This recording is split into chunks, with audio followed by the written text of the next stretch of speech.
What's up mga kamilyones? Kamusta? At muli tayong nag-upload. So ito ang unang bisita natin sa pag-uwi natin dito sa Pilipinas. Siyempre, mag-work ulit tayo. So at ito naman yung mga bisita ko, dumating na sila.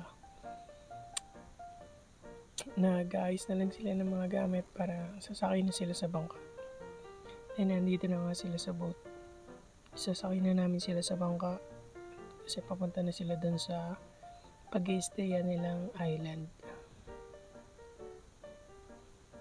At ayan, ito nga pala sa amin sa Barangay Calayo. Let's go.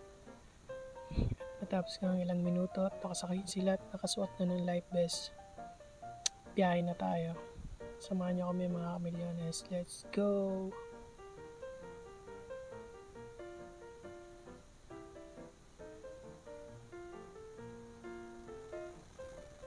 At palabas na nga kami.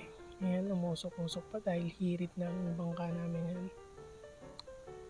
May kinuha lang kami. Yung kulang na gamit nila sir, yung tubig at yung bigas.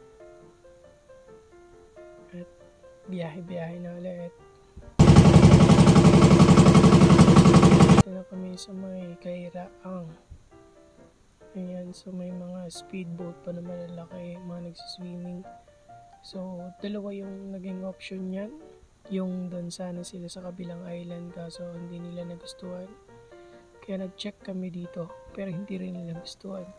Kaya ngayon, umuwi na sila nanggaling na sila doon sa kabila. Nag-overnight so hindi ko na na-videoan yun. Ito na yung pag pauwi na sila. So, di ba Miles? Next time, sasama na natin yung pagbaba nila. At nag-ayos na uli sila ng mga gamit para makauwi.